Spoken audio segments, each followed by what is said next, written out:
Hare Krishna,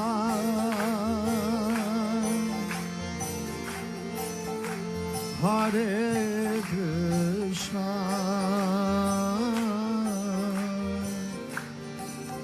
Krishna Krishna,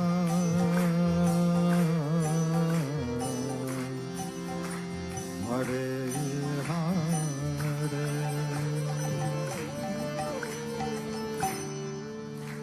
Hare Rama,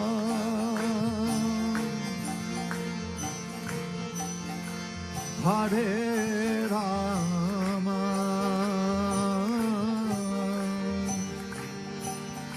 Rama Rama,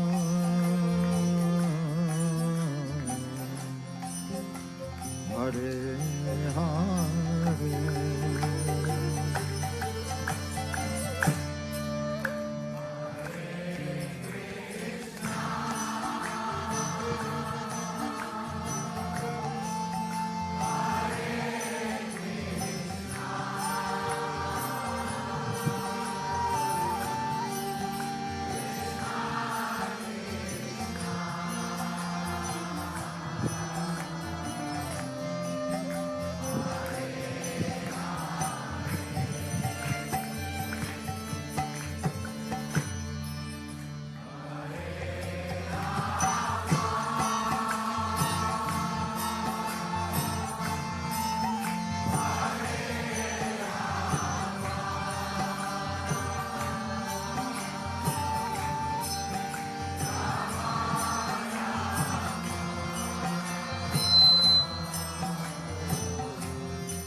Hare Krishna, Hare Krishna, Krishna Krishna, Hare Hare, Hare Rama, Hare Rama, Rama Rama, Hare Hare, Hare Krishna. Bolo bolo bolo bolo. साधु जोर से बोलो.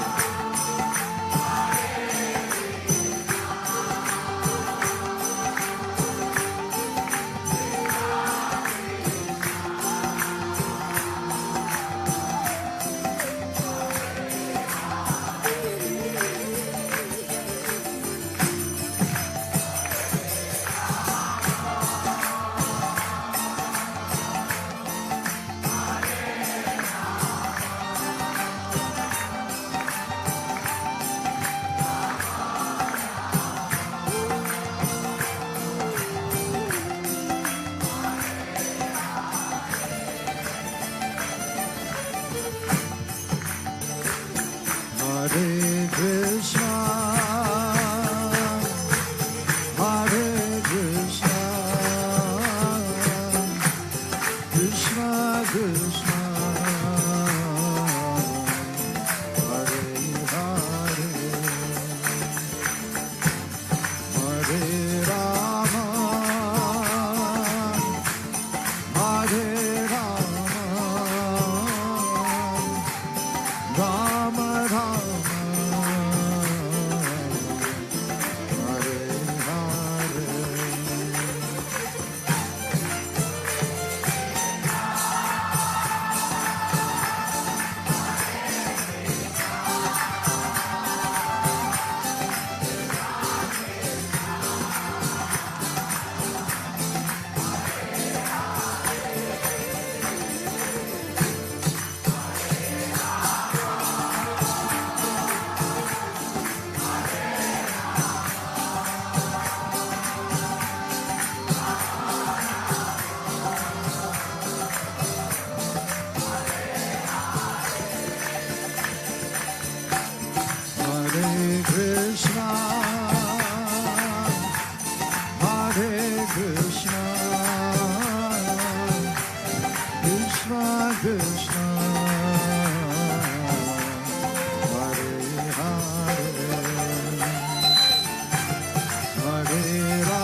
Hare Rama,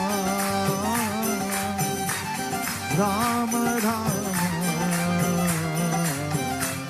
Hare Hare.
Everyone together, a little louder, please. Hare Krishna, Hare Krishna, Krishna Krishna, Hare Hare, Hare Rama, Hare Rama, Rama Rama. One more time, a little louder with your heart. Hare Krishna, Hare Krishna, Krishna Krishna, Hare Hare, Hare Rama, Hare Rama,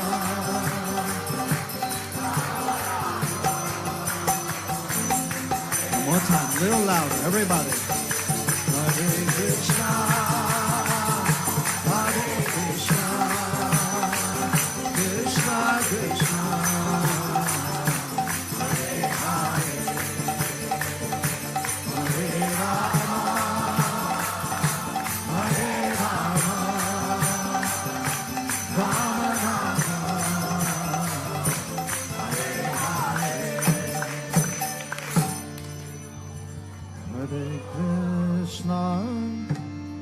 Hare Krishna,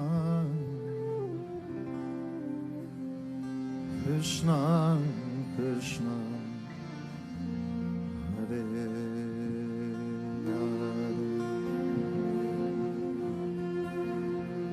Hare, Hare Rama, Hare Rama,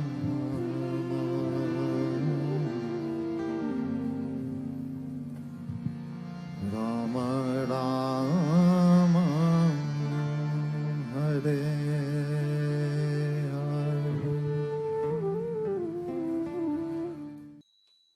Jaya Radha Madhava Kunja Bihari, Jaya Radha Madhava Kunja Bihari, Gopi Jana Vallabha Girivaradhari, Jai Gopi Jana Vallabha Girivaradhari, Yashodanandana Brajajana Ranjana, Yashodanandana Brajajana Ranjana, Yamuna Tira Vanachari, Yamuna Tira Vanachari, Jai Radha Madhava Kunja Bihari, Jai Radha Madhava Kunja Bihari, Hare Krishna, Hare Krishna, Krishna Krishna, Hare Hare, Hare Rama, Hare Rama, Rama Rama, Hare Hare, Hare Krishna, Hare Krishna, Krishna Krishna, Hare Hare, Hare Rama, Hare Rama, Rama Rama, Hare Hare.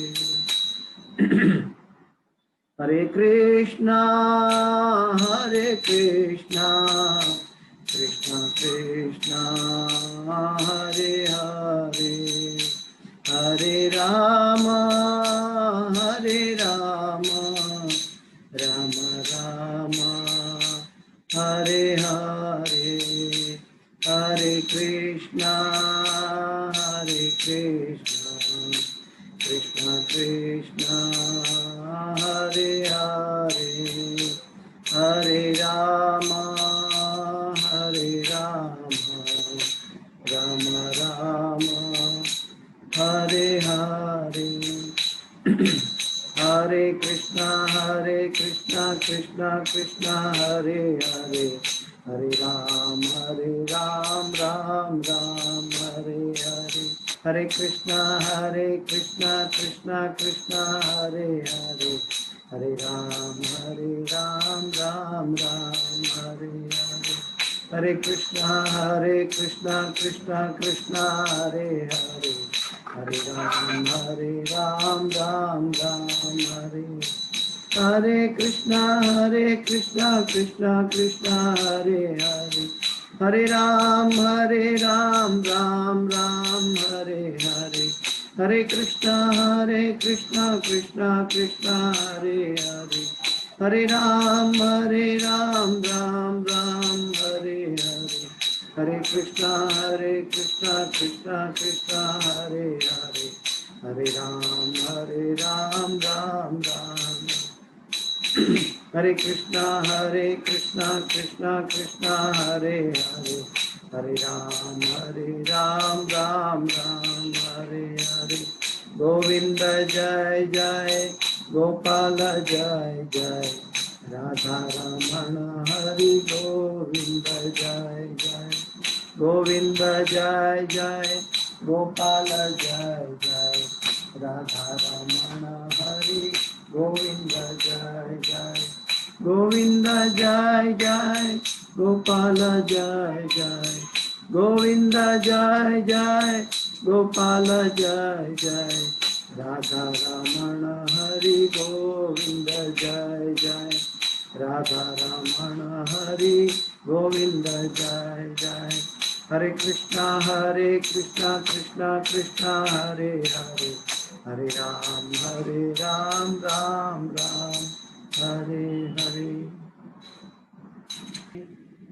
नमः ॐ विष्णुपदाय कृष्णपृष्ठाय भूतले श्रीमदे भक्ति वेदांत स्वामिनिति नामिने नमस्ते सरस्वती देवे गौरवाणी प्रचारिणे निर्विशेषा शून्यवादी पाश्चात्य देशतारिणे जय श्री कृष्ण चैतन्य प्रभो नित्यानंदा श्री अद्वैत गदाधर शिवसादि गौर भक्त वृंदा हरे कृष्णा कृष्ण कृष्ण हरे हरे हरे राम राम राम हरे हरे हरे कृष्णा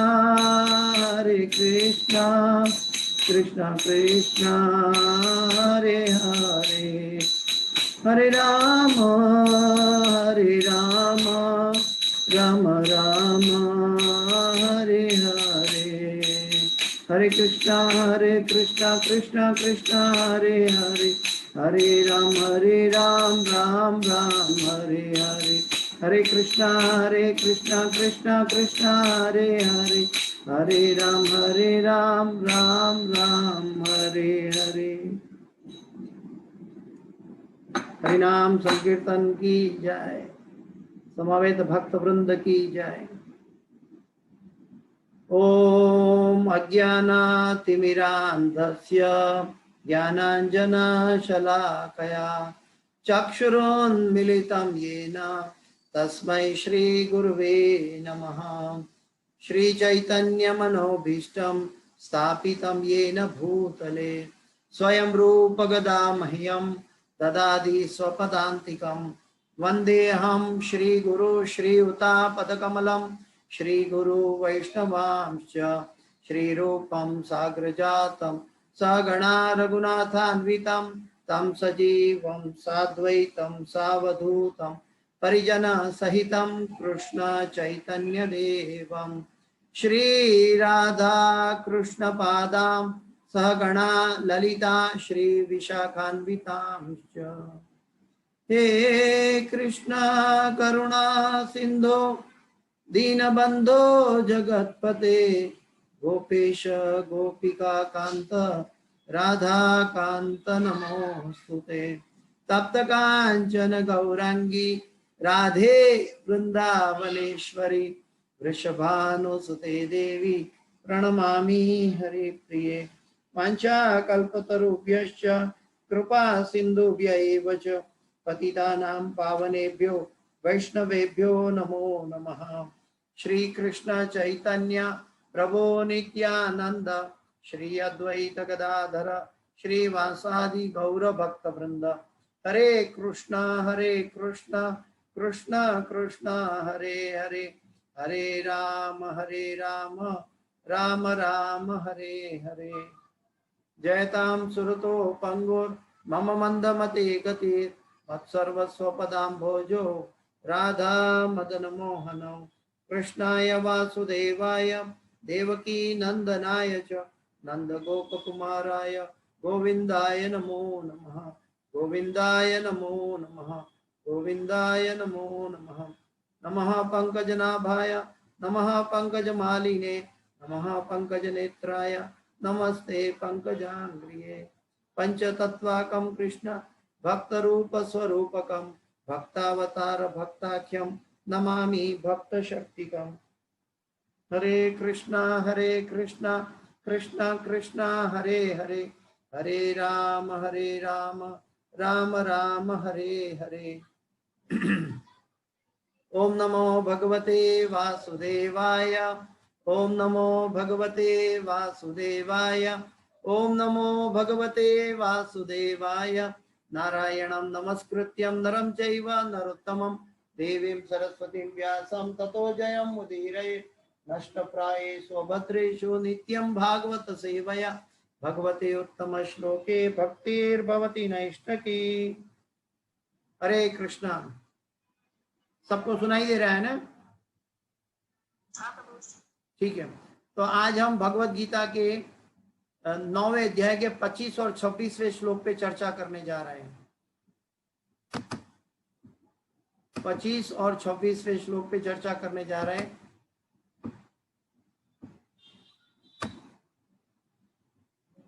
नाइन 25 और 26।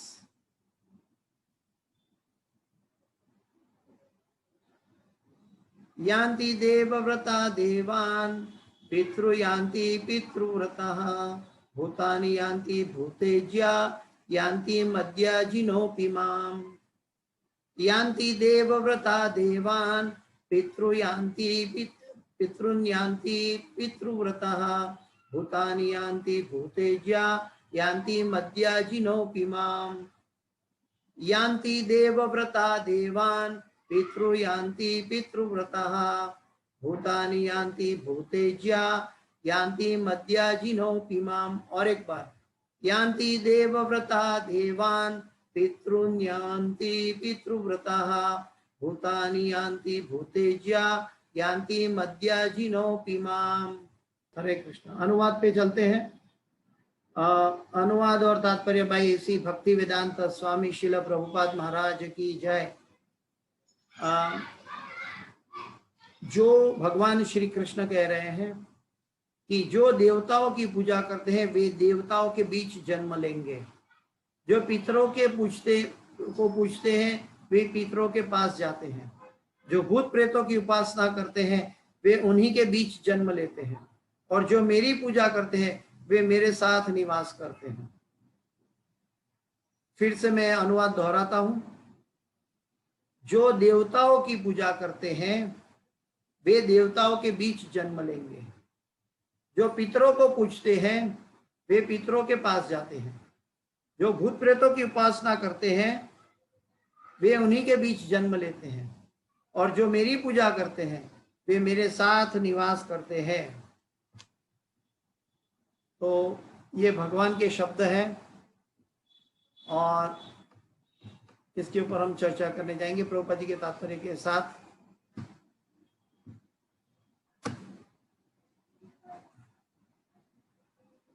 तात्पर्य भाई श्री भक्ति वेदांत स्वामी शिल प्रभुपाद महाराज की जय। अनुवाद काफी क्रिस्टल क्लियर था, इसलिए प्रभुपाद जी के साथ तात्पर्य में चलते हैं। और उसके बाद वाला जो श्लोक है वो बहुत महत्वपूर्ण है शुद्ध भक्ति के लिए, तो उसके ऊपर हम थोड़ा ज्यादा ध्यान देंगे। तो ये क्लास भी तात्पर्य करते हैं आगे।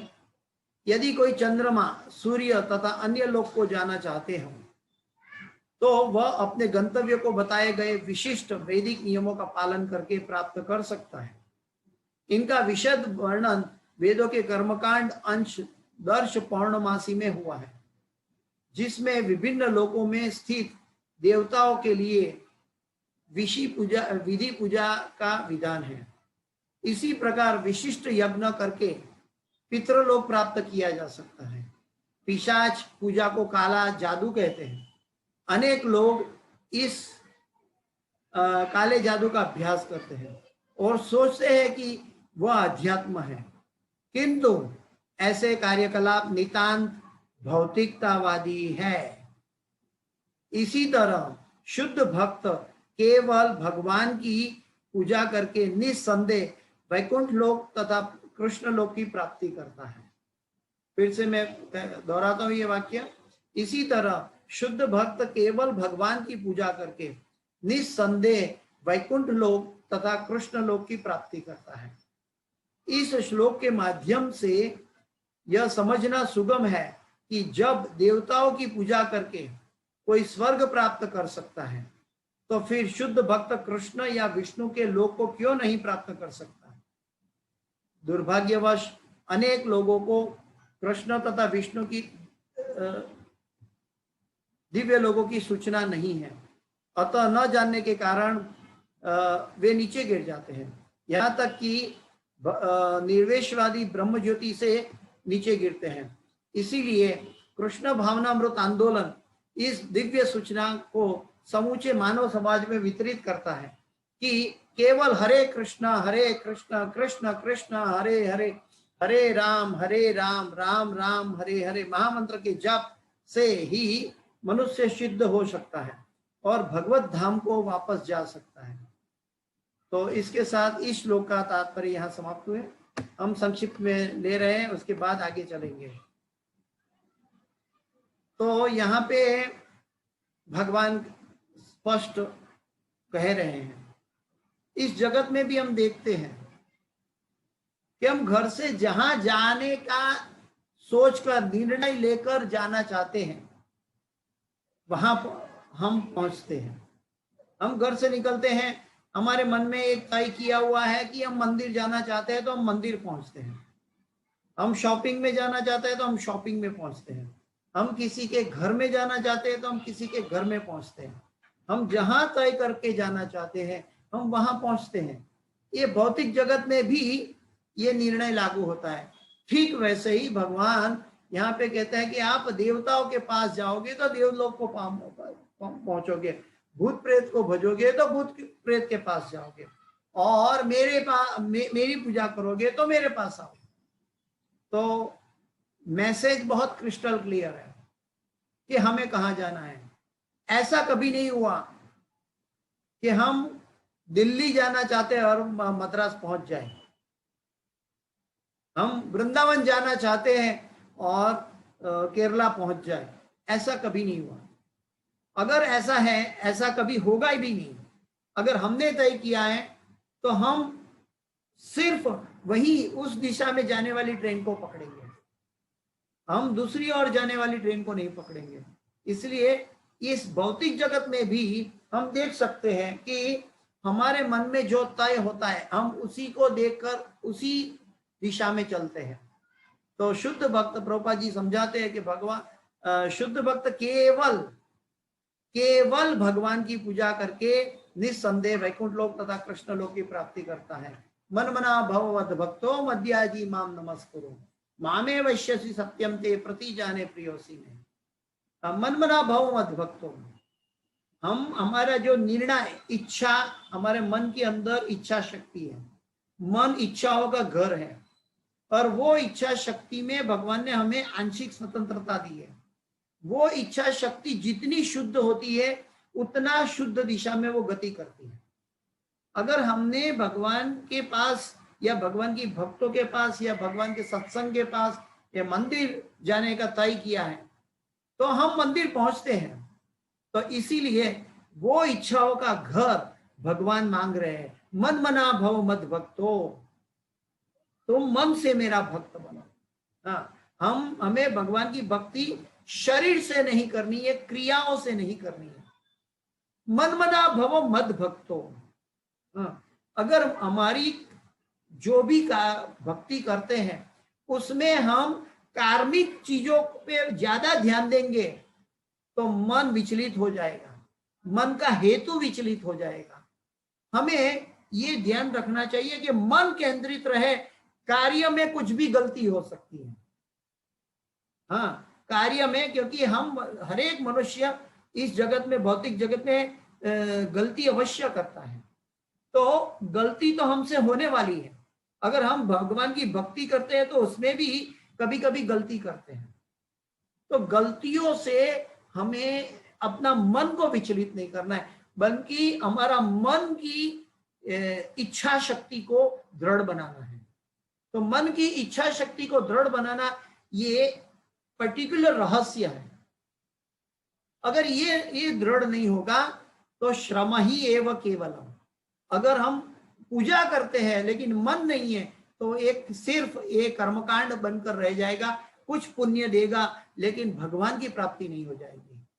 हम भगवान के लिए कार्य कर रहे हैं, हमारे मन में जो हेतु है वो हेतु दृढ़ता से भगवान की प्रसन्नता के साथ अटैच होना चाहिए। चाहे हम थोड़ी सी भी भक्ति करें, याद रखें कि हमारा, फिर से मैं कहता हूं कि हमारा मन का हेतु दृढ़ रखें। हमारे शरीर के कार्यकलाप, हमारी शरीर से की गई भक्ति पूजा, उसमें अगर कोई त्रुटि रह गई तो भगवान वो पूरी कर देंगे। कैसे? अगर मन कृष्ण को समर्पित कर दिया है। हम अच्छी तरह इतिहास में जानते हैं कि विदुर जी की पत्नी केले के छिलके भगवान को दे रही थी, लेकिन विदुर जी की पत्नी का मन कृष्ण में लगा हुआ था, और मन कृष्ण में लगा हुआ था और भगवान प्रेम से छिलके खा रहे थे और विदुर की पत्नी केले फेंककर छिलके खिला रही थी। अभी देखिए, कर्म की दृष्टि से देखिए तो ये अपराध है, और बाह्य दृष्टि से, एक अर्चन विधि की दृष्टि से देखे तो भी इसमें बहुत सी त्रुटियां हैं। लेकिन भगवान ने ये त्रुटियां नहीं देखी, भगवान ने विदुर की पत्नी का भाव देखा। और भाव कहां से मैच्योर होता है? इच्छाओं के द्वारा। इच्छा के बाद रुचि, आसक्ति, फिर भाव, फिर प्रेम उत्पन्न होता है, ये हम सब जानते हैं। तो हमारी इच्छा के अंदर दृढ़ता लानी है। प्रहलाद महाराज को भी इच्छा के अंदर दृढ़ता दी, ओम नमो भगवते वासुदेवाय। तो उनको बाह्य परिस्थिति बिल्कुल असर नहीं किया। जैसे कि कमल का पुष्प को पानी, जल में पड़ा हुआ कीचड़ बिल्कुल असर नहीं करता, ठीक वैसे ही जिस व्यक्ति का, जो भगवान का भक्त का, शुद्ध भक्त का मन कृष्ण में दिया हुआ है, वो मन बहुत जरूरी है। तो मन हमें देना चाहिए भगवान को, और मन से भगवान की पूजा या भक्ति करनी है। आगे प्रभुपाद जी कहते हैं कि इवन कई लोग ऐसा है कि मन से अपने आप साधना करके उठना चाहते हैं, जैसे ज्ञानी और योगी जन, तो वो ब्रह्म ज्योति तक जाकर भी उनका पतन हो जाता है, क्योंकि मन कृष्ण में नहीं लगा, मन ने आश्रय नहीं लिया। प्रभुपाद जी इसके अंदर एक अच्छा सा एग्जाम्पल दिया है प्रभुपाद जी ने, कि कितना भी हवाई जहाज हो, बड़ा हवाई जहाज, लेटेस्ट टेक्निक से बनाया हुआ हवाई जहाज, अगर आकाश में उड़ रहा है लोगों को लेकर, 200 लोगों को लेकर उड़ रहा है, लेकिन वो आकाश में लैंडिंग नहीं कर सकता, उसको नीचे आना पड़ता है, उसको लैंडिंग के लिए नीचे आना पड़ता है, क्योंकि ये भौतिक जगत का क्रिएशन है। ठीक वैसे ही अगर हमारी साधना भौतिक स्तर पर रह गई, खाली शारीरिक प्लेटफॉर्म पर रह गई, तो हमें और शुद्धिकरण के लिए आना पड़ेगा। अगर हमारी भक्ति, हमारी सेवा, हमारी डिवोशनल सर्विस जिसको कहते हैं, तो जो भी कार्य करते हैं उसमें हेतु विचलित ना हो, चाहे हम बुक डिस्ट्रीब्यूशन करें, चाहे हम किसी के घर कीर्तन करें, चाहे हम भगवान का प्रसाद लेते हैं, चाहे हम भक्तों का संग करते हैं, गीता पढ़ते हैं, भागवत पढ़ते हैं, तो इसके अंदर हमें भगवान की कृपा दिखनी चाहिए, इसके अंदर हमें भगवान की अनुकंपा दिखनी चाहिए। मैं तो यहां तक कहूंगा, it is being looking rude, थोड़ा रूड दिख रहा है, लेकिन हमारा एक सांस लेते हैं तो एक सांस कृष्ण की कृपा है, और एक सांस बाहर निकालते हैं तो वो कृष्ण की कृपा है। अगर हम सांस लेते रहे तो हम ले नहीं पाएंगे। हम हमारा सांस निकालते रहे तो हम भगवान की सांस निकाल नहीं पाएंगे, क्योंकि जब लेंगे तब निकाल पाएंगे। ये एक रिदम है प्रकृति का। जब अन्न खाते हैं तो इवैक्यूएशन होता है, तो इवैक्यूएशन होना हमें बहुत अपवित्र लगता है, दुर्गंध युक्त लगता है, लेकिन ये भी भगवान की कृपा से हो रहा है। भौतिक जगत में, प्रकृति के गुणों के अंदर। तो हमें हर चीज में भगवान की कृपा भूलनी नहीं चाहिए। हर परिस्थिति में, हर समस्याओं में, हर आनंद विभोर परिस्थिति में, कोई भी परिस्थिति हो, वर्तमान परिस्थितियों में हमें भगवान का कृपा दिखना चाहिए। तो आगे का श्लोक जो है वो उसके ऊपर हम जा रहे हैं, क्योंकि इसके अंदर भी श्री चैतन्य महाप्रभु का एक दिव्य संदेश है। तो आगे का श्लोक है 926 पे, पत्रम पुष्पम फलम तोयम यो मे भक्त्या प्रयच्छति तदहं भक्त्युपरतम अश्नामि प्रयतात्मनः। पत्रम पुष्पम फलम तोयम यो मे भक्त्या प्रयच्छति तदहं भक्त्युपरतम अश्नामि प्रयतात्मनः। पत्रम पुष्पम फलम तोयम यो मे भक्त्या प्रयच्छति तदहं भक्त्युपरतम अश्नामि प्रयतात्मनः। तो भगवान कह रहे हैं, अनुवाद में प्रभुपाद जी के अनुवाद है, तात्पर्य और अनुवाद और तात्पर्य बाय श्री भक्तिवेदांत स्वामी श्रील प्रभुपाद महाराज की जय। यदि कोई प्रेम तथा भक्ति के साथ मुझे पत्र, पुष्प, फल या जल प्रदान करता है तो मैं उसे स्वीकार करता हूं। फिर से मैं अनुवाद दोहराता हूं, यदि कोई प्रेम तथा भक्ति के साथ मुझे पत्र, पुष्प, फल या जल प्रदान करता है तो मैं उसे स्वीकार करता हूं। भगवान कह रहे हैं, भगवान श्री कृष्ण कह रहे हैं। अभी यहां पे बहुत सिग्निफिकेंट पॉइंट है जो श्री चैतन्य महाप्रभु जब रामानंद राय के साथ चर्चा कर रहे थे उसमें भी ये सिग्निफिकेंट पॉइंट की चर्चा हुई थी। इसके बाद आने वाले श्लोक में जो है वो एक क्या बोलते हैं कि सकाम भक्ति की बात है, लेकिन ये जो श्लोक है ये शुद्ध भक्ति का श्लोक है। भगवान बहुत स्पेसिफिक मांग रहे हैं। और पहली बात है कि मैं अनुवाद का एक एक शब्द के ऊपर जाना चाहूंगा। यदि कोई प्रेम तथा भक्ति के साथ, सबसे महत्वपूर्ण बात प्रभुपाद जी ने पहले अंकित किया है अनुवाद में, यदि कोई प्रेम तथा भक्ति के साथ, प्रेम और भक्ति तब उत्पन्न होती है जब उसके अंदर मन सम्मिलित होता है। मन सम्मिलित होगा तो ही हम प्रेम और प्रेममय भक्ति तक पहुंच पाएंगे। अगर मन सम्मिलित नहीं है तो प्रेममय भक्ति नहीं होगी, वो क्रिया होगी, वो एक साधना भक्ति हो सकती है, लेकिन रागानुगा भक्ति होना वो अलग एक बात है। तो प्रेम और भक्ति हमें आर्टिफिशियली हरे प्रभु हरे हरे हरे हरे कृष्ण धन्यवाद प्रणाम, ऐसा प्रेम, आर्टिफिशियल प्रेम हमें उत्पन्न नहीं करना है।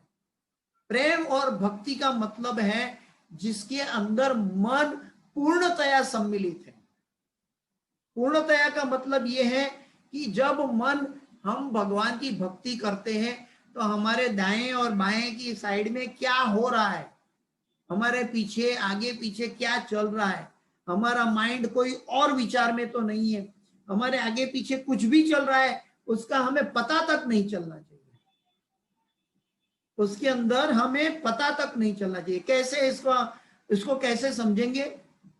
जैसे कि हम आपसे बात कर रहे हैं, आप सुन रहे हैं, भगवत गीता का क्लास आप सुन रहे हैं और मैं भगवत गीता का क्लास कह रहा हूं, तो ये क्लास सुनते सुनते हम सांस ले रहे हैं और निकाल भी रहे हैं, हम सांस लेते भी है और निकालते भी है, लेकिन भगवत गीता का क्लास सुन रहे हैं। तो जैसे सांस निकालना और लेना, ये दोनों कार्य पैरेलल हो रहा है और वो अपने आप हो रहा है, ठीक वैसे ही मन अपने आप भगवान से प्रेम करना सीखना चाहिए और ये अभ्यास के द्वारा शक्य है। जब हम हरे कृष्ण कृष्ण कृष्ण हरे हरे, हरे राम राम राम हरे हरे, इस महामंत्र, ये महामंत्र को और कुछ नहीं है, जीव को कृष्ण प्रेम प्रदान करने वाला है। ये सिर्फ मुक्ति देने वाला नहीं है, ये जीव को भगवान की निजी सेवा प्रदान करने वाला है, जीव को भगवान की आत्मीयता, प्रेम प्रदान करने वाला महामंत्र है। तो यदि कोई प्रेम तथा भक्ति के साथ मुझे पत्र, पुष्प, फल या जल, भगवान स्पेसिफिक है यहाँ पे, भगवान को क्या चाहिए, भगवान स्पष्टतया मांग रहे हैं क्या चाहिए। मुझे पत्र, हम तुलसी का पत्ता भगवान को अर्पण कर सकते हैं, एक छोटा सा पुष्प लेके कृष्ण के चरणों में अर्पण कर सकते हैं, हम भगवान को एक फल अर्पण कर सकते हैं, या जल या दूध, दुग्ध सामग्री हम अर्पण कर सकते हैं। भगवान ने जो भी मांगा है ये सभी भगवान ने दिया हुआ है। भगवान इस श्लोक में जो भी मांग रहे हैं ये सभी चीज भगवान ने हमें प्रदान की हुई है। पत्र, तुलसी का पत्ता कौन दिया? भूमि देवी, तुलसी माता स्वयं भगवान का भक्त, और भगवान की कृपा से तुलसी मिली हमें। तो तुलसी, पत्र, पुष्प, पुष्प भी भूमि देवी का रूपांतर है। तो फल, फल भी भूमि देवी हमें अर्पण करती है, और जल, जल भी हमें भगवान प्रदान करते हैं। तो ये सभी चीज भगवान प्रदान करते हैं। तो हमें भगवान हमसे क्या चाहते हैं, अलग, इसमें अलग चीज क्या है कि जो हमसे भगवान स्पेसिफिक मांग रहे हैं, तो वो है प्रेम तथा भक्ति के साथ।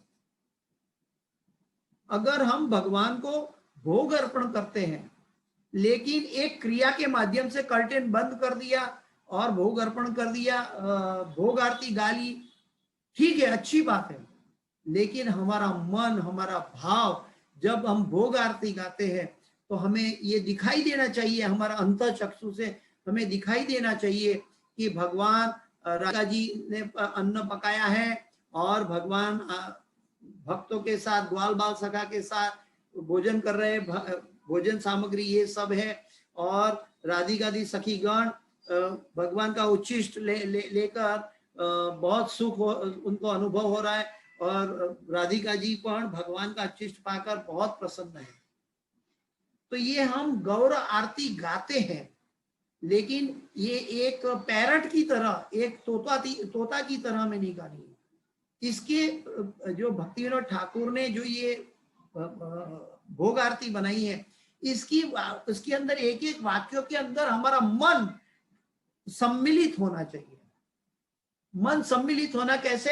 जैसे हम सांस लेते और बाहर निकालते हैं, सुनते हैं, खाते हैं, बाहर जाते हैं, कहीं भी दुनिया में घूमते हैं, जन्म से लेकर मृत्यु तक घूमते हैं, लेकिन सांस लेना कभी नहीं छोड़ते, सांस लेना और सांस निकालना कभी नहीं भूलते। ठीक वैसे ही हमें भगवान को प्रेम करना कभी नहीं भूलना चाहिए, भगवान की भक्ति करना कभी नहीं भूलना चाहिए, क्योंकि प्रेम और भक्ति, प्रेम जो है वो भी भगवत धाम का करेंसी है। यहाँ पे इस जगत में हम रुपया पैसा ढूंढते हैं, लेकिन भगवत धाम की करेंसी है प्रेम, प्रेम है, प्रेम लक्षण है। और भक्ति का मतलब है डिवोशनल सर्विस। जब तक हम भगवान की सेवा नहीं करेंगे तो भौतिक जगत में माया की सेवा करना पड़ेगी। इसलिए भगवान चाहते हैं कि हम भक्ति करें।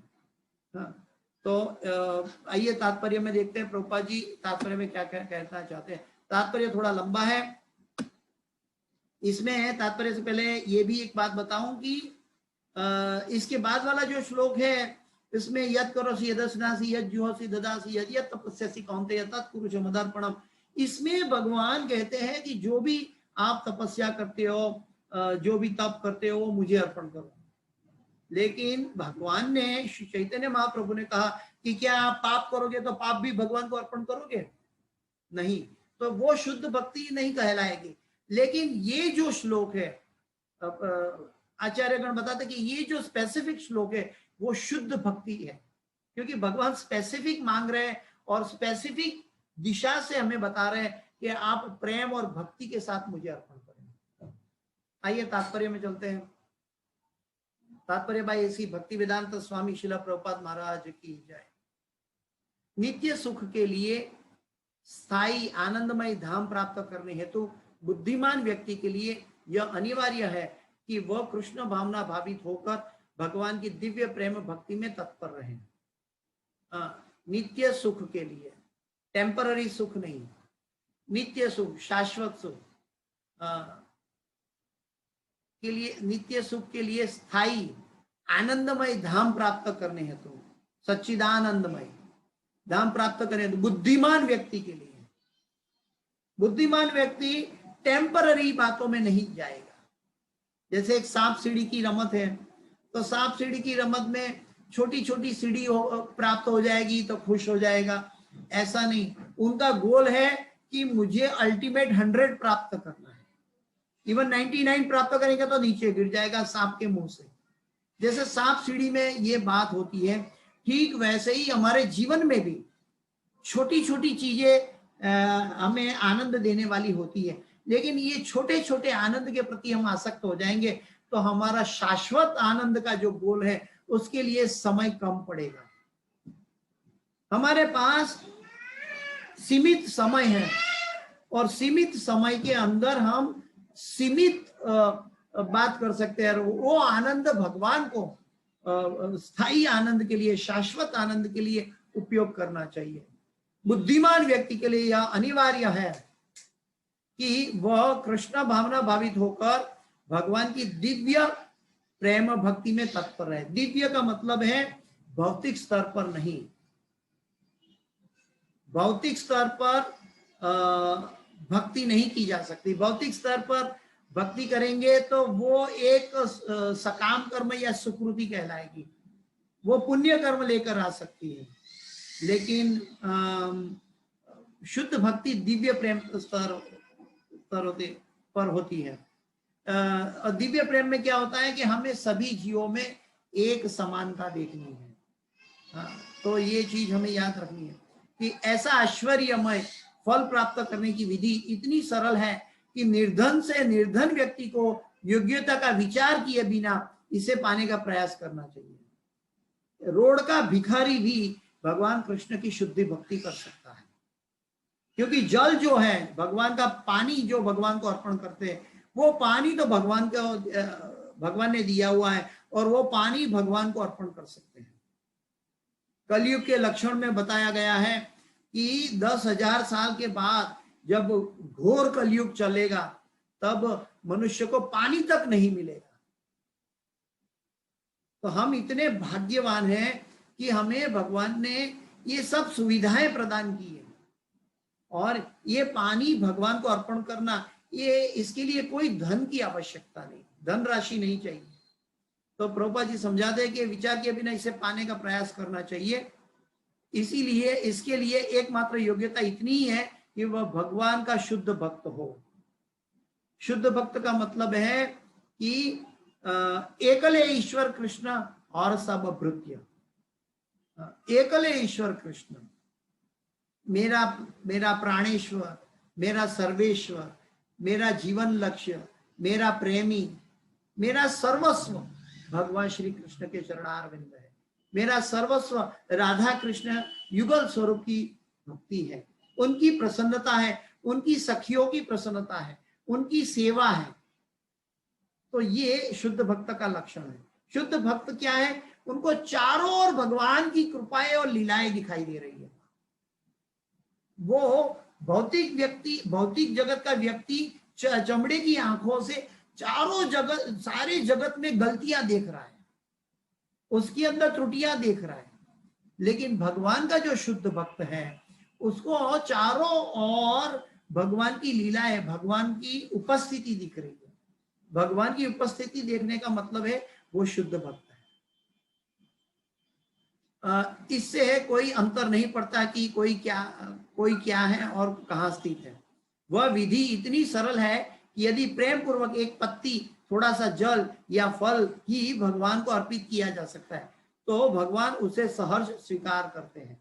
थोड़ा सा पत्र, पुष्प, फल, जल अर्पण कर सकते तो भगवान उसको सहर्ष स्वीकार करते हैं। किसके लिए? प्रभुपाद जी ने पहले बताया किसके लिए, कि योग्यता क्या है। इसके पहले वाक्य में बताया कि इसके लिए एकमात्र योग्यता इतनी ही है कि वह भगवान का शुद्ध भक्त हो।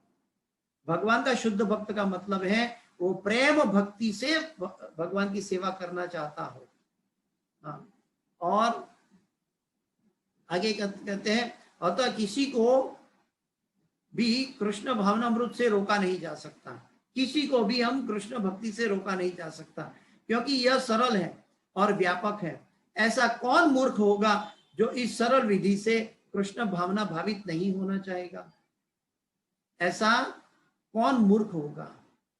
जो व्यक्ति चाय पीता है, जो व्यक्ति कॉफी पीता है, जो व्यक्ति लहसुन प्याज खाता है, जो व्यक्ति चमड़े का इस्तेमाल करता है, ऐसा मूर्ख व्यक्ति है, क्योंकि ये सब चीजें भगवान को अर्पित नहीं की जा सकती, ये अपवित्र चीज है। तो प्रभुपाद जी कहता है कि ऐसा कौन मूर्ख होगा कि जो इस सरल विधि कृष्ण भावना भावित नहीं होना चाहेगा। प्रभुपाद जी समझाते हैं, एक बार पाश्चात्य जगत में प्रभुपाद जी थे, तो प्रभुपाद जी को किसी ने पूछा था कि आप कुछ हमारे घर कुछ हमारे साथ डिनर लेंगे। तो डिनर के लिए प्रभुपाद जी गए, तो उनके घर में कुछ नॉनवेज था। तो प्रभुपाद जी कहते हैं कि हम नॉनवेज नहीं खाते। तो क्या क्या आप तो वेजिटेरियन खाते हैं? तो प्रभुपाद जी ने कहा हम वेजिटेरियन भी नहीं खाते, हम वेजिटेरियन भी नहीं खाते, हम नॉन वेजिटेरियन मांसाहार भी नहीं खाते, तो आप क्या खाते हो? तो हम, प्रभुपाद जी ने कहा हम कृष्णटेरियन हैं, हम सिर्फ कृष्ण के लिए बनाते हैं, कृष्ण को अर्पण करते हैं और कृष्ण का प्रसाद खाते हैं। तो भगवान का शुद्ध भक्त है, वो न सिर्फ कृष्ण प्रसाद खाता है बल्कि कृष्ण के लिए बनाता है, कृष्ण को अर्पण करता है और फिर कृष्ण प्रसाद खाता है। तो ये एक कृष्णटेरियन है, न वेजिटेरियन है, न वेगन है, न नॉनवेज है, ये कृष्णटेरियन है। कृष्णटेरियन का मतलब भगवान ने कहा है गीता में, जो मुझे अर्पण किए बिना जो भी खाता है वो पाप खाता है। तो भगवान का शुद्ध भक्त है, वो भगवान को क्या चाहिए वो देना चाहेंगे। चाय कभी हम भगवान को अर्पण नहीं कर सकते, ना कॉफी अर्पण कर सकते, ना लहसुन प्याज अर्पण कर सकते हैं। तो जब ये जो चीज भगवान को अर्पण नहीं कर सकते तो हम कैसे ले सकते हैं? तो आगे प्रभुपाद जी कहते हैं कि इस सरल विधि से कृष्ण भावना भावित नहीं होना चाहेगा, कौन ऐसा मूर्ख है और सच्चिदानंदमय जीवन की परम सिद्धि नहीं चाहेगा। कृष्ण को केवल प्रेम भक्ति चाहिए और कुछ भी नहीं। कृष्ण तो अपने शुद्ध भक्त से एक छोटा सा फूल तक ग्रहण करते हैं, किंतु अभक्त से वे कोई भेंट नहीं चाहते, किंतु अभक्त से वे कोई भेंट नहीं चाहते। बहुत स्पेसिफिक है।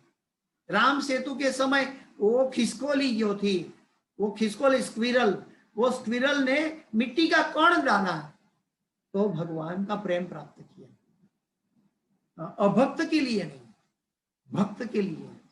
तो यहाँ पे कोई अभक्त ऐसा करना चाहेगा तो शायद ये उसके लिए सुकृति बन सकती है, लेकिन भगवान का प्रेम या भगवान स्वीकारेगा ऐसा नहीं हो सकता। इवन हम भगवान को प्रणाम करते हैं, प्रभुपाद जी समझाते हैं कि हम जब मंगलारती में प्रणाम करते हैं तो हमारा प्रणाम राधा कृष्ण को होता है, और जब हम प्रणाम श्रृंगार आरती और उसके बाद सारा दिन में कभी भी करते हैं तो हमारा प्रणाम लक्ष्मी नारायण तक पहुंचता है। तो हमें ये भी ध्यान रखना चाहिए। आगे प्रभुपाद जी के तात्पर्य में जाते हैं कि कृष्ण केवल प्रेम भक्ति चाहिए और कुछ नहीं, उन्हें किसी से कुछ भी नहीं चाहिए। भगवान आत्माराम है, क्योंकि वे आत्मतुष्ट है, तो भी वे अपने भक्त की भेंट प्रेम तथा स्नेह के विनिमय में स्वीकार करते हैं। भगवान अपने भक्त की भेंट प्रेम और विनिमय में स्वीकार करते हैं, ये प्रेम का रिश्ता है। कृष्ण भावना अमृत विकसित करना जीवन का चरम लक्ष्य है। इस श्लोक में भक्ति शब्द का उल्लेख 2 बार यह करने के लिए हुआ है कि भक्ति ही कृष्ण के पास पहुंचने का एकमात्र साधन है। इस श्लोक में प्रभुपाद जी बहुत स्पेसिफिक है और पॉइंट आउट कर रहे हैं। देखिए, भक्त की ऐसी दृष्टि होती है, हम तो एक तोते की तरफ श्लोक गाते हैं, लेकिन प्रभुपाद जी जैसे शुद्ध भक्त की दृष्टि है। तो प्रभुपाद जी कहते हैं कि यहाँ पे भगवान ने इस श्लोक के अंदर भक्ति का शब्द 2 बार दोहराया। तो भक्त की इसमें बताया कि कृष्ण भक्ति ही कृष्ण के पास पहुंचने का एकमात्र साधन है, एकमात्र साधन। भले हम कुछ भी कर ले, चाहे कोई भी साधन करे, लेकिन भक्ति नहीं है तो कुछ भी नहीं है, और भक्ति है तो सब कुछ है। तो कृष्ण भावना अमृत विकसित करना जीवन का चरम लक्ष्य है। इस श्लोक में भक्ति शब्द का उल्लेख 2 बार यह करने के लिए हुआ है कि भक्ति ही कृष्ण के पास पहुंचने का एकमात्र साधन है। किसी अन्य शर्त से, यथा ब्राह्मण, विद्वान, धनी या महान विचारक होने से कृष्ण किसी प्रकार की भेंट लेने को तैयार नहीं होते। अगर हम कोई भी भौतिक उपाधि में जुड़े हुए हैं, कोई शर्त कर रहे हैं, कई लोग भगवान की भक्ति, हम ऐसा, ये मेरा कार्य हो जाएगा तो मैं भगवान को ये चढ़ाऊंगा, ये मेरा कार्य हो जाएगा तो मैं भगवान को ये अर्पण करूंगा, ऐसी कोई भी शर्त भगवान की भक्ति में नहीं चलती। अगर शर्त है तो वो भक्ति नहीं है, सकाम कर्म है। तो प्रभुपाद जी हाईलाइट कर रहे हैं कि किसी अन्य शर्त से, यथा ब्राह्मण, विद्वान, धनी या महान विचारक होने से कृष्ण किसी प्रकार की भेंट लेने को तैयार नहीं होती।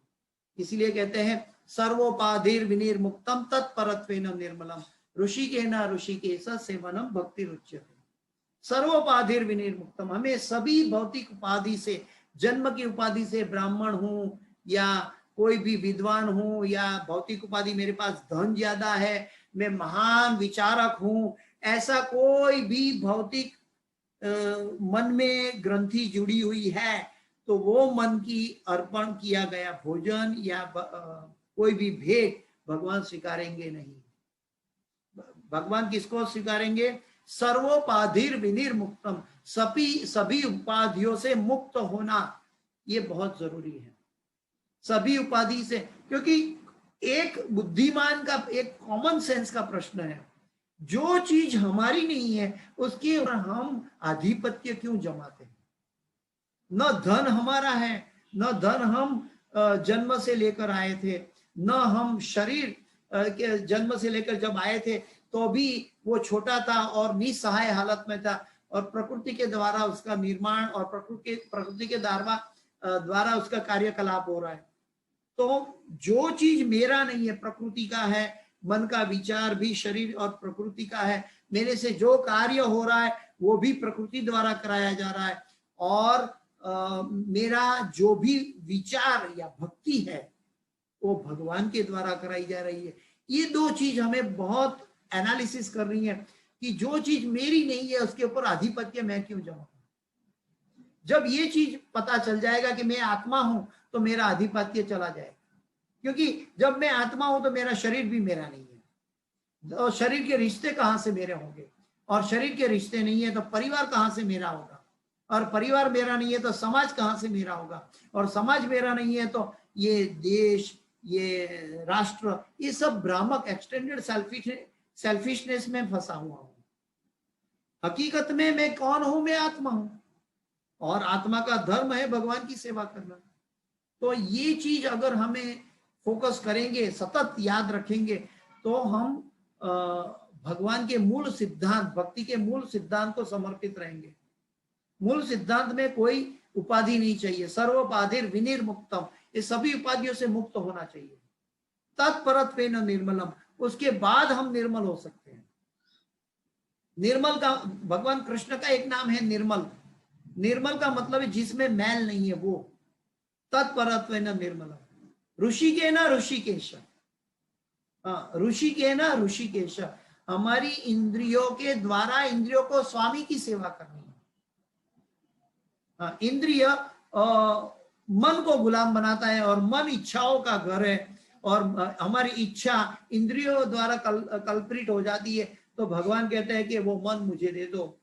तो ऋषिकेन ऋषिकेश, जो इंद्रियों के स्वामी है, वो उसके लिए इंद्रियों का उपयोग करना है। ऋषिकेन ऋषिकेश सेवनम भक्ति रुच्यते, तो ऐसी भक्ति हमें करनी है। तो ये हमारा एक भक्ति का मूलभूत सिद्धांत है कि कोई भी भौतिक इच्छाएं भगवान में नहीं, भगवान की भक्ति में नहीं आनी चाहिए। भगवान की भक्ति में अगर इच्छा है, सकाम कर्म कहलाएगा, लेकिन वो अनेक जन्म में समसिद्धि हो सकता है। लेकिन जब हम सिर्फ भगवान की प्रसन्नता चाहेंगे तो भक्ति परेशान भव विरक्ति अन्य प्रश्या, तब हम विरक्ति से सिर्फ भक्ति और भगवान चाहेंगे, जिसके बिना वे किसी से कुछ भी लेने के लिए प्रेरित नहीं किए जा सकते। भक्ति कभी हेतु की नहीं होती, अहेतु की अप्रतिहता ये आत्मा सुप्रसिद्धति। हाँ, तो श्रीमद् भागवत में बताया कि भगवान की भक्ति कैसी होनी चाहिए, अहेतु की अप्रतिहता, अहेतु की कोई भी हेतु बिना की, अहेतु की, अहेतु की अप्रतिहता, अप्रतिहता का मतलब शाश्वत सतत होनी चाहिए। ऐसा नहीं कि पार्ट टाइम 2 घंटा चैंटिंग हो गया, हमारी भक्ति होगी, अभी कल सुबह देखा जाएगा, ऐसी नहीं। सतत, सततम कीर्तयन्तम, हमें भगवान का स्मरण सतत करना चाहिए। शुद्ध भक्त भगवान की अभिव्यक्ति, भगवान की उपस्थिति कण कण में कर रहा है, हर जगह में, हर परिस्थितियों में भगवान की एनालिसिस, भगवान का इंटरफियरेंस देख रहा है। तो ये हमें ये चीजों से जागृत होना है। आगे बताते हैं प्रभुपाद जी, कहाँ गया था, 1 मिनट।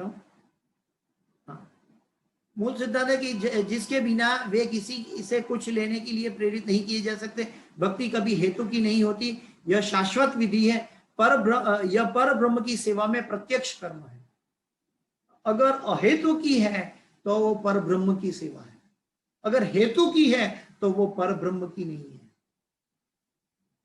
अगर हमारे अंदर कोई भी भौतिक हेतु है तो वो पर ब्रह्म की भक्ति नहीं है।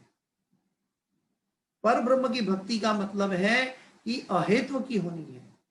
यह बतलाकर, आगे प्रभुपाद जी कहते हैं कि यह बतलाकर कि वे ही एकमात्र भोक्ता, आदि स्वामी और समस्त यज्ञ भेंटों का वास्तविक लक्ष्य है। अब भगवान कृष्ण यह बताते हैं कि वे किस प्रकार की भेंट पसंद करते हैं इस श्लोक में। यदि कोई शुद्ध होने तथा जीवन के लक्ष्य तक पहुंचने के उद्देश्य से भक्ति करना चाहता है तो उसे चाहिए कि वह पता करे कि भगवान उससे क्या चाहते हैं। अगर हम भक्ति करना चाहते हैं तो हमें सबसे पहले मालूम होना चाहिए कि भगवान हमसे क्या चाहते हैं। भक्ति करने का मतलब ये नहीं है कि मेरा मन कहता है या 1000 लोग कहता है ऐसे में भक्ति करो। भक्ति करने का मतलब है भक्त लोग क्या कर रहे हैं, साधु गुरु शास्त्र क्या कर रहा है, शास्त्र प्रमाणित भक्ति होनी चाहिए। यहाँ पे प्रभुपाद जी ने भोक्ता शब्द आया तो मैं वो श्लोक भी दोहराना चाहूंगा। भोक्तारम यज्ञ तपसाम सर्वलोक महेश्वरम सुहृदम सर्वभुक्तानाम अज्ञात्माम शांति वृक्षति। तो शांति की व्याख्या भी यही है कि भोक्ता को सभी कुछ समर्पित किया जाना चाहिए। ये वास्तविक शांति प्रदान कर सकता है। यदि कोई शुद्ध होने तथा जीवन के लक्ष्य तक पहुंचने के उद्देश्य से, फिर से मैं ये वाक्य दोबारा दोहरा रहा हूं, यदि कोई शुद्ध होने, अगर हमें जीवन में अपनी कार्य दक्षता में भगवान की भक्ति में शुद्धता लानी है तो प्रभुपाद जी कहते हैं कि यदि कोई शुद्ध होने तथा जीवन के लक्ष्य तक पहुंचने के उद्देश्य से भगवत भक्ति करना चाहता है तो उसे चाहिए कि वह पता करे कि भगवान उससे क्या चाहते हैं। भगवान क्या चाहते हैं वो गीता में भगवान ने बहुत स्पष्ट तरह से बताया है, और इस श्लोक में भगवान ने स्पष्ट तरह से बताया कि वो व्यक्ति मुझे प्रेम और भक्ति के द्वारा पत्रम पुष्पम फलम तोयम ये अर्पण कर सकता है तो मैं स्वीकार करूंगा। ये प्रेम का विनिमय है। कृष्ण से प्रेम करने वाला उन्हें उनकी इच्छित वस्तु देगा और कोई ऐसी वस्तु भेंट नहीं करेगा जिसकी उन्हें इच्छा ना हो।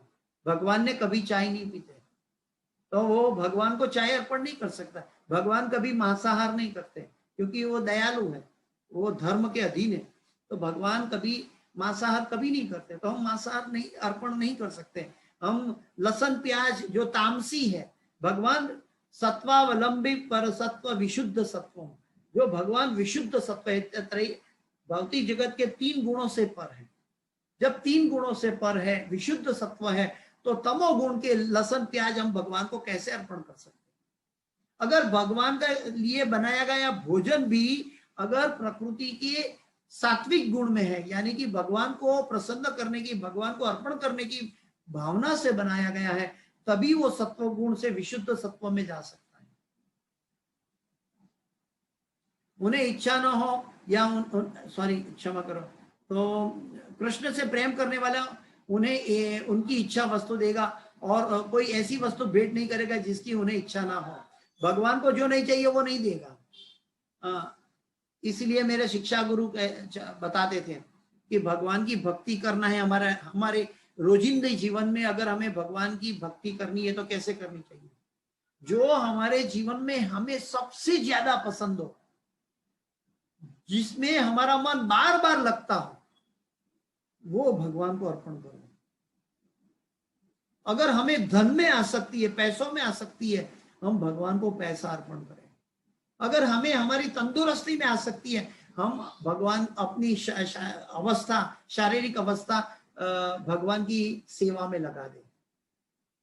हाँ, अगर हमें जहां जहां आसक्ति है, परिवार में आसक्ति है, तो परिवार को कृष्ण भक्त बनाकर भगवान को समर्पित कर दें। तो जहां जहां हमारी आसक्ति छुपी हुई इस संसार में, वो चीज जो हमें सबसे अच्छा लगता है, अगर हमें आइसक्रीम खाना अच्छा लगता है तो हम आइसक्रीम खाने से पहले भगवान को अर्पण करें। अगर हमें कोई भी रसमय चीज पसंद हो तो वो चीज पहले भगवान को, सबसे पहले भगवान को अर्पण करें, भगवान के लिए बनाएं। तो हमारी आसक्ति वो चीजों से, भौतिक चीजों से छूटेगी और वो आसक्ति भगवान के को समर्पित हो जाएगी। हम भौतिक चीजों की आसक्ति से छूट पाएंगे। भौतिक चीजों की आसक्ति से छूटने का मतलब है कि वो भगवान चाहते हैं कि वो भगवान को अर्पण किया जाए। जब तक वो भगवान को अर्पण नहीं होती है, तब वो आसक्ति में हमारा जन्म मृत्यु जरा व्याधि चलता रहता है। कि भगवान कहते हैं कि ये तुमने मुझे नहीं दिया है, ये मेरा है, तुम्हारा परिवार मेरा है, तुम्हारा जेब में रहा धन मेरा है, तुम्हारे मन में बैठी बुद्धि मेरी दी गई है, तुम्हारे मन में आया हुआ विचार मेरा है, तो वो विचार भी मुझे अर्पण कर दो। जो भी कुछ जिसकी संपत्ति है उसको अर्पण करो, तो हम चोर नहीं है, चोर नहीं कहलाएंगे। हाँ, जब हम उसका मालिक बनना चाहेंगे तो आसक्ति आ जाएगी, और मालिक कभी नहीं बनना चाहे। मालिक तो भगवान कृष्ण है, एकल ईश्वर कृष्ण और सब भृत्य। हाँ, तो यहाँ पे कहते हैं कि जो उन्होंने नहीं मांगी वो नहीं देना चाहिए। इस प्रकार कृष्ण को मांस, मछली या अंडे की भेंट नहीं दिए जाने चाहिए। यदि उन्हें इन चीजों की इच्छा होती तो वे उनका उल्लेख करते। उल्टे वे स्पष्ट आदेश देते हैं कि पत्र, पुष्प, जल तथा फल अर्पित किए जाने और वे उन्हें स्वीकार करेंगे। भगवान एकदम निर्दोष और सात्विक चीज मांग रहे हैं, पत्र, पुष्प, फल और जल। इसमें कोई भी मैल नहीं है, इसमें कोई भी रजोगुण या तमोगुण की अभिव्यक्ति नहीं है। ये हरेक चीज, पत्र, पुष्प, फल और जल, हरेक चीज सात्विक है। और ये सात्विक चीज भगवान मांगते हैं कि सत्वावलंबी पर सत्व विशुद्ध सत्वम, हम सत्व से विशुद्ध सत्व में प्रवेश कर पाएंगे। हमारी मनोदशा सत्व में स्थित होनी चाहिए। अभी वर्तमान स्थिति में हमारी मनोदशा तमोगुण और रजोगुण के मिश्रण में आसक्त है। कभी रजोगुण में है, कभी तमोगुण में, और कभी कभी कुछ क्षण के लिए सत्वगुण आ जाता है, फिर चला जाता है। इस तरह सत्वगुण, रजोगुण और तमोगुण की स्पर्धा पूरा दिन भर चलती है, महीने भर चलती है, साल भर चलती है, उम्र भर चलती है। लेकिन ये तीन गुणों से गुणातीत होना है तो हमें भगवान को प्रसन्न करना है, क्योंकि भगवान इस भौतिक जगत के गुण से दूर निर्गुण है। निर्गुण का मतलब भौतिक गुण नहीं है, भगवान के अंदर आध्यात्मिक गुण है, दिव्य गुण है। आध्यात्मिक गुण, दिव्य गुण कौन से हैं? वहां आध्यात्मिक जगत में भी तीन दिव्य गुण है, समवित, आह्लादिनी और मैं तीसरा भूल गया, आह्लादिनी, समवित और क्षमा मैं भूल गया हूं, फिर मैं बाद में बताऊंगा फिर कभी। तो तीन गुण भगवान के जगत में भी तीन दिव्य गुण है। तो ये तीन दिव्य गुण क्या करता है? भगवान की प्रेममय भक्ति और सेवा करवाता है। और भौतिक जगत के तीन गुण क्या करते हैं? हमें भ्रमित करते हैं और जन्म मृत्यु जरा व्याधि में जकड़े रखते हैं। तो इसीलिए हमें ये सात्विक चीज भगवान को अर्पण करनी चाहिए। हमें जीभ की लालसा के लिए कोई राजसिक या तामसिक चीज नहीं खानी चाहिए। गीता में 17वें अध्याय में भगवान ने बताया कि क्या राजसिक है क्या तामसिक है, तो हमें वो चीज नहीं चाहिए। हमें भगवान को सात्विक, हम राजसिक अर्पण करेंगे तो हमें बदले में राजसिक मिलेगा। हमें राजसिक नहीं चाहिए, हमें सात्विक चाहिए।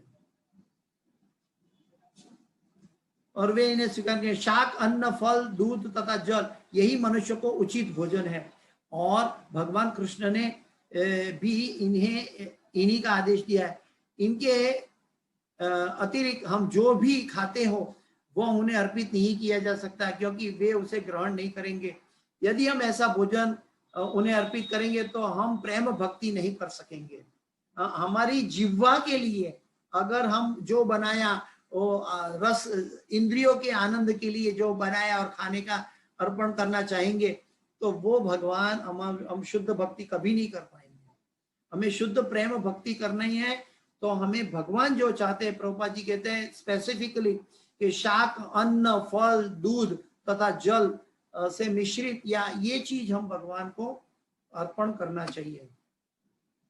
आगे प्रभुपाद जी का तात्पर्य थोड़ा सा लंबा है, मैं जल्दी से पढ़ लेता हूं, समय का पाबंदी होने जा रही है।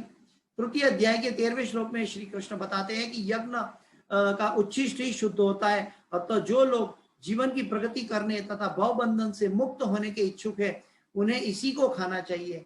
यज्ञ सिना षष्टो बुच्यन्ते यज्ञ किल्बिषे। तो ये सॉरी मैं श्लोक थोड़ा सा उल्टा बोल गया। उसका अर्थ है कि यज्ञ में अर्पित किया हुआ भोजन ही हमें खाना चाहिए। भोक्तारम यज्ञ तपसा। अतः जो लोग जीवन की प्रगति करने तथा भव बंधन से मुक्त होने के इच्छुक है उन्हें इसी को खाना चाहिए। और इसी को अन्न प्रसाद होगा और मन से मुंह से कृष्ण का नाम लेंगे तो हम कृष्ण भावना भवित बन जाएंगे। बस इतना ही कार्य है, इतनी सरल विधि है, लेकिन हम ये नहीं करेंगे तो बहुत दुष्कर हो जाएगा। उसी श्लोक में प्रभुपाद जी कहते हैं कि उसी श्लोक में वह यह भी बताते हैं कि जो लोग अपने भोजन को अर्पित नहीं करते वे पाप भक्षण करते हैं। जो भगवान को अर्पित नहीं करते हैं वो पाप भक्षण करते हैं, और जब पाप भक्षण करते हैं तो हमारा अधःपतन होता है। दूसरे शब्दों में उनका कौर इस संसार की जटिलताओं में से उन्हें बांधने वाला है।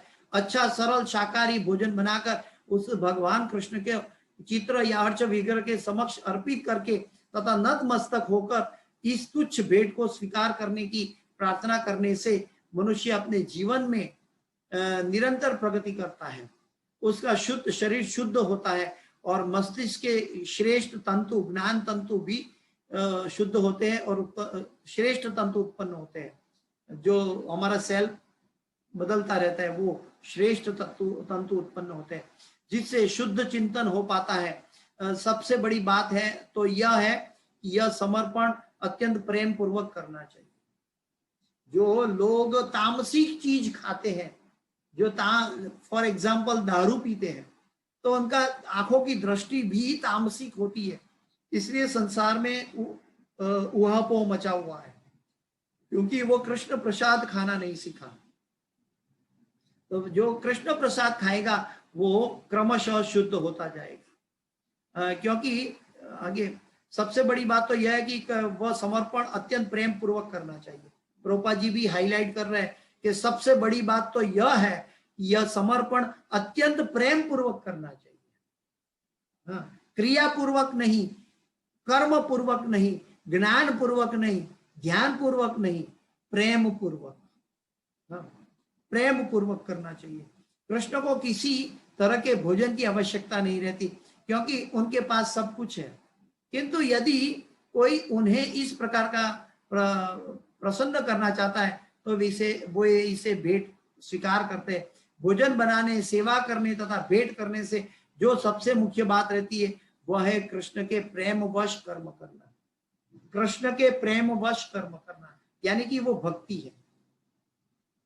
वे मायावादी चिंतक भगवत गीता के इस श्लोक का अर्थ नहीं समझ सकेंगे जो यह मानकर चलते हैं कि परब्रह्म इंद्रिय रहित है। उसके लिए यह या तो रूपक है या भगवत गीता के उद्घोषक कृष्ण के मानवीय चरित्र का निर्माण है, किंतु वास्तविकता तो यह है कि कृष्ण इंद्रियों से युक्त है और यह कहा गया है कि उनकी इंद्रियां परस्पर परिवर्तनशील है।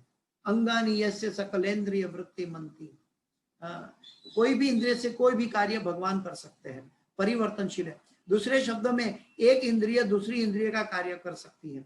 कृष्ण को परब्रह्म कहने का आशय यही है। इंद्रिय रहित होने पर उन्हें समस्त ऐश्वर्य युक्त नहीं माना जा सकता। अगर उसके अंदर इंद्रियों की त्रुटि है तो वो भगवान नहीं है, वो सर्व ऐश्वर्य संपन्न भगवान नहीं है। तो उनके अंदर इंद्रिय है, सभी इंद्रियों है, परिवर्तनशील है, इसलिए वो इंद्रिय के स्वामी कहलाते हैं, ऋषिकेश कहलाते हैं। ऋषिकेन ऋषिकेश से वनम भक्ति रुच्यते। तो इंद्रिय रहित होने पर उन्हें समस्त ऐश्वर्य से युक्त नहीं माना जा सकता। 7वें अध्याय में कृष्ण ने बतलाया है कि वे प्रकृति के गर्भ में जीवों को स्थापित करते हैं, यानी कि भगवान ही हमारे पिता हैं। इसे वे प्रकृति पर दृष्टिपात करके करते हैं, प्रकृति पर दृष्टिपात करते हैं, और वो प्रकृति पर दृष्टिपात करने से वहां बीज पहुंच जाता है भगवान का। तो ये भगवान अपनी आंखों की दृष्टि से बीज प्रदान करते हैं। अभी यहाँ पे एक चीज बहुत समझने लायक है कि कई लोग, मूर्ख लोग, जो भौतिकतावादी लोग हैं, जो शारीरिक स्तर पे हैं, वहां राधा कृष्ण की या गोपियों की लीला भी भौतिक स्तर पर देखते हैं, लेकिन भगवान दृष्टिपात करते हैं और बीज प्रदान करते हैं। तो भगवान की दृष्टि ही काफी है कि भगवान हमारे असली कल्याणकारी पिता है।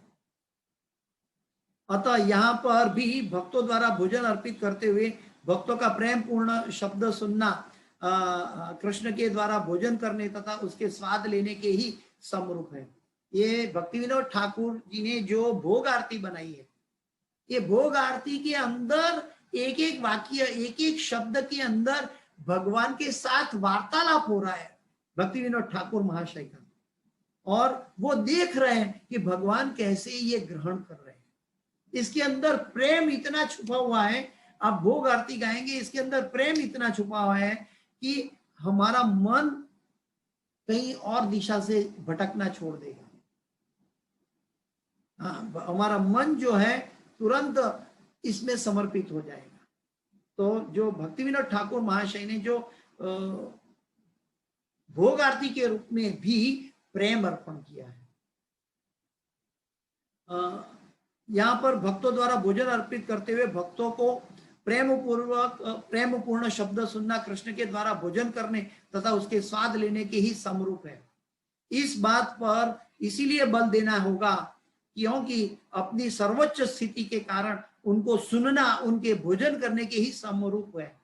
यानी कि जब हम भोग आरती गाते हैं, सुनते हैं, हाँ, भगवान का भक्त, तो हमें ये भाव होना चाहिए कि भगवान ये सब पर्दे के पीछे ये सब कार्यकलाप हो रहा है, और भक्ति विनोद ठाकुर जो मंजरी के रूप में, सखी के रूप में मदद कर रहा है, और भगवान को भोजन अर्पण हो रहा है और भगवान खा रहा है, और उसके उच्चिष्ट सखीगण गोपीगण खा रही है। भगवान के साथ दाऊजी भैया भी भोजन कर रहे हैं, और भगवान के साथ सखागण, अन्य सखागण भी भोजन कर रहे हैं, और सभी वन भोजन कर रहे हैं। ये भाव भोग आरती गाते समय हमारे मन में उपस्थित हो जाना चाहिए, जैसे भक्ति विनोद ठाकुर के मन में ये उपस्थित हुआ। ये भोग आरती एक गाने के लिए, एक नित्य क्रम के लिए, एक शिष्टाचार के रूप में नहीं है। ये शिष्टाचार नहीं है, ये शिष्टाचार नहीं है। ये भक्ति विनोद ठाकुर जो हमारे परंपरा के महाशय, उनका प्रेम है भगवान को अर्पण किया हुआ, तो उसको सुनना उनके भोजन करने के ही समरूप है। केवल भक्त ही बिना तर्क के यह समझ सकता है कि पर ब्रह्म भोजन कर सकते हैं और उसका स्वाद ले सकते हैं। अगर पर ब्रह्म भोजन नहीं कर सकते, अगर पर ब्रह्म उनका स्वाद नहीं ले सकते, तो वो पर ब्रह्म नहीं है। भगवान पूर्ण है। ओम पूर्णमदः पूर्णमिदं पूर्णात् पूर्णमुदच्यते पूर्णस्य पूर्णमादाय पूर्णमेवावशिष्यते। तो भगवान हर एक चीज में पूर्ण है। इसलिए अगर कोई कहे कि भगवान इंद्रियों रहित है तो भगवान के अंदर इंद्रिया नहीं है तो भगवान अपूर्ण हो गए। भगवान भोजन नहीं कर सकते तो भगवान अपूर्ण हो गए, भगवान में वो त्रुटि आ गई। भगवान सब कुछ कर सकते हैं, सभी कुछ। भगवान आंखों से देख सकते हैं और आंखों से खा भी सकते हैं, आंखों से बीज भी प्रदान कर सकते हैं। अगर भगवान आंखों से ये कार्य हर एक इंद्रियों से हर एक कार्य कर सकते हैं, इसलिए भगवान पूर्ण कहा जाता है। हमारी एक इंद्रिय से हम एक ही कार्य कर सकते हैं, आंखों से देख सकते हैं, कानों से सुन सकते हैं, कोई आंखों से खा नहीं सकता इस जगत में। तो हम सब अपूर्ण इंद्रिय वाले हैं। हमारी इंद्रिय हर एक इंद्रिय का काम नहीं करती। वो दिव्य जगत का संदेश है। वहां इच्छा शक्ति मुख्य है, और इच्छा शक्ति जितनी शुद्ध होगी उतना हमारा और भगवान के बीच का भेंटों का और विनिमय का आदान प्रदान शुद्ध और प्रेम भक्ति पर स्थित होगा। तो ये है आज का श्लोक। चैतन्य महाप्रभु रामानंद राय के साथ बुलवाते हैं कि शुद्ध भक्ति का लक्षण है कि भगवान को जो चाहिए वो अर्पण करे, भगवान को जो नहीं चाहिए वो अर्पण नहीं करना चाहिए। हरे कृष्ण। किसी का कोई प्रश्न है?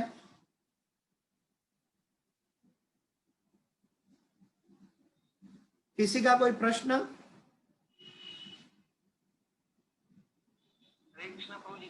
दंडवत प्रणाम।